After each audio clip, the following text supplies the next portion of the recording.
Bonjour, bonsoir, bon après-midi, ça dépend de l'heure où vous regardez cette production.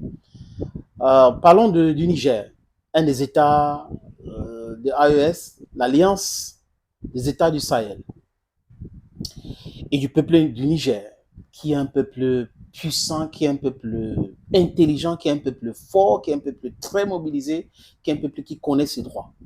C'est le peuple du Niger qui a chassé l'armée française. À chaque fois que vous entendez dire par les officiels français que le président français a rappelé l'armée française, dit exactement ceci. C'est faux et archi faux. Ce sont des Nigériennes et des Africaines qui ont chassé l'armée française.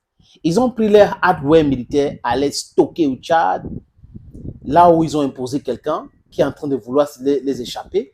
Et une autre partie, ils sont allés en France avec et ils ont laissé une bonne quantité dans une villa à Niamey pour préparer un coup d'État au Niger, pour tenter à la vie de Abdourahmane Tiani avec les lance-roquettes et autres. Vous savez ce qui s'est passé en 94 au Rwanda, où Abiramana et Cyprien Tayamira ont trouvé la mort dans le crash d'avion parce que quelqu'un avait tiré sur leur avion.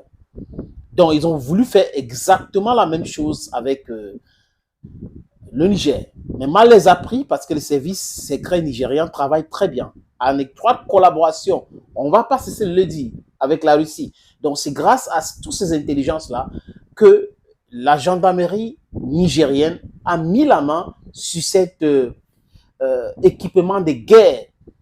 Les grenades, les lance-roquettes, les ceci et tout ce truc-là. Oui, on vous chasse, vous ne voulez pas partir. Vous dites que c'est un pays pauvre, très endetté, embêté. Et là, le gazoduc, maintenant, le pétrole, 6 terminaux côté du Niger, 3 du côté du Bénin, et l'argent et tout ça, ce pétrole sera vendu où, les amis? Mali, Burkina Faso et Tchad, principalement. Ah oui, c'est de ça qu'il est question aujourd'hui. Une partie va aller en Chine, parce que les Chinois ont besoin aussi de cela. C'est une société chinoise qui a construit cette pipeline. You know what I'm talking about. Et l'information qui vient de tomber maintenant, c'est quoi, les amis? C'est que Sogea Satom. Sogea Satom, c'est une société qui fait dans le BTP, les travaux publics. Et c'est une société qui fait partie de ce grand groupe en France qu'on a fait Vincent Construction. Ils sont en Afrique depuis longtemps, d'ailleurs depuis 60 ans, si on parle du cas du Niger. Et ils sont obligés de partir aujourd'hui parce que les faux marchés, là, quand on les donnait, il n'y a plus. Ou la présidence en France pouvait mettre la pression, les ministres pouvaient mettre la pression pour qu'on donne le marché à Sogea Satom.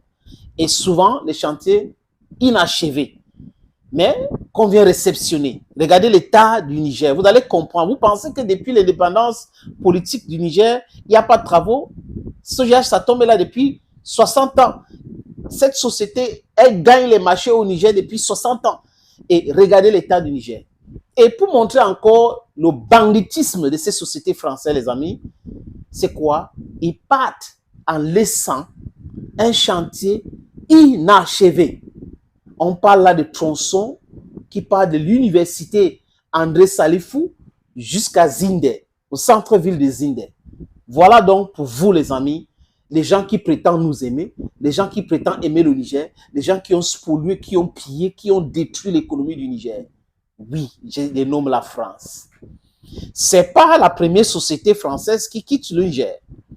Il y a aussi Viola, qui gérait l'eau. Rappelez-vous comme c'était hier, cette Sylvain Itet qui disait, vous ne voulez pas la France, même l'eau que vous consommez, c'est la France qui vous donne. La France donne l'eau. La France gérait l'eau du Niger. C'est de ça qu'il est question. Aujourd'hui, Viola est parti, non? Oui, parce que le Niger a refusé de renouveler le contrat de Viola. Hein? La société SIN qui fait partie de Viola. Non, Viola qui fait partie de la société SIN.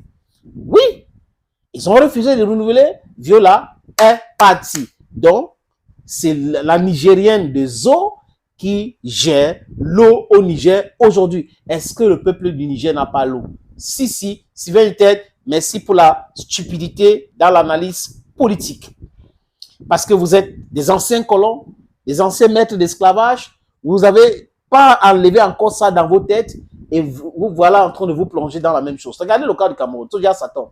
Il y a plein c'est-à-dire que Google, allez Google même simplement, vous allez voir plein de travaux inachevés de Soja Satom au Cameroun, juste parce que la France tire les ficelles, ou la classe politique au pouvoir, les élites françaises au pouvoir aujourd'hui, soutiennent ces structures et c'est même leur structure.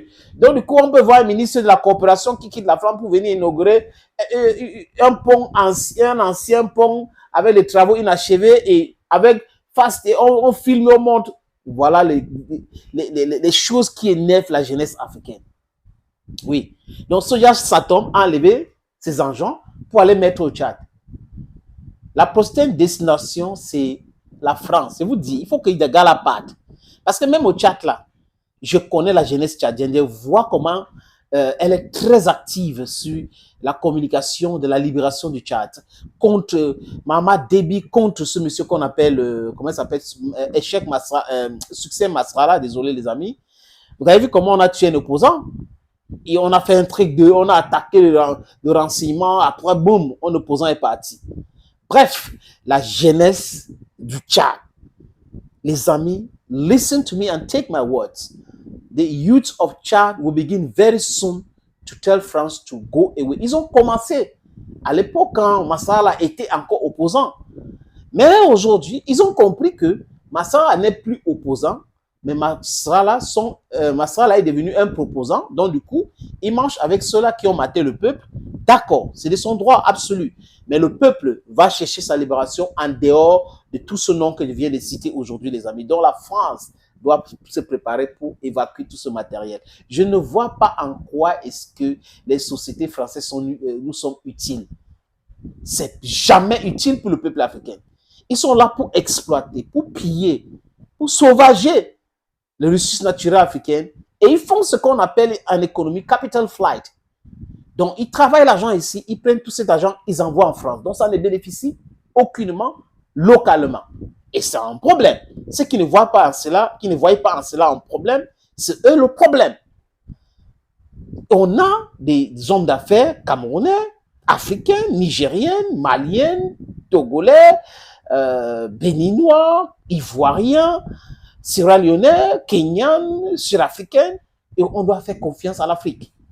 On doit faire confiance à l'Afrique pour construire l'Afrique. Ce n'est que l'Afrique qui veut construire l'Afrique. Le transfert des technologies et tout ça, pas des gens qui viennent prendre notre argent pour envoyer dans leur pays et ils nous imposent leur monnaie et après, ils viennent nous donner des leçons. On vous aide, on a des sites dans tel secteur. Ils ont tellement profité de l'Afrique et on dit aujourd'hui comment les amis? Trop, c'est trop. Et quand c'est trop, c'est l'air. Bye bye, Soja Satom. Bye bye. Thank you, friends, and be blessed.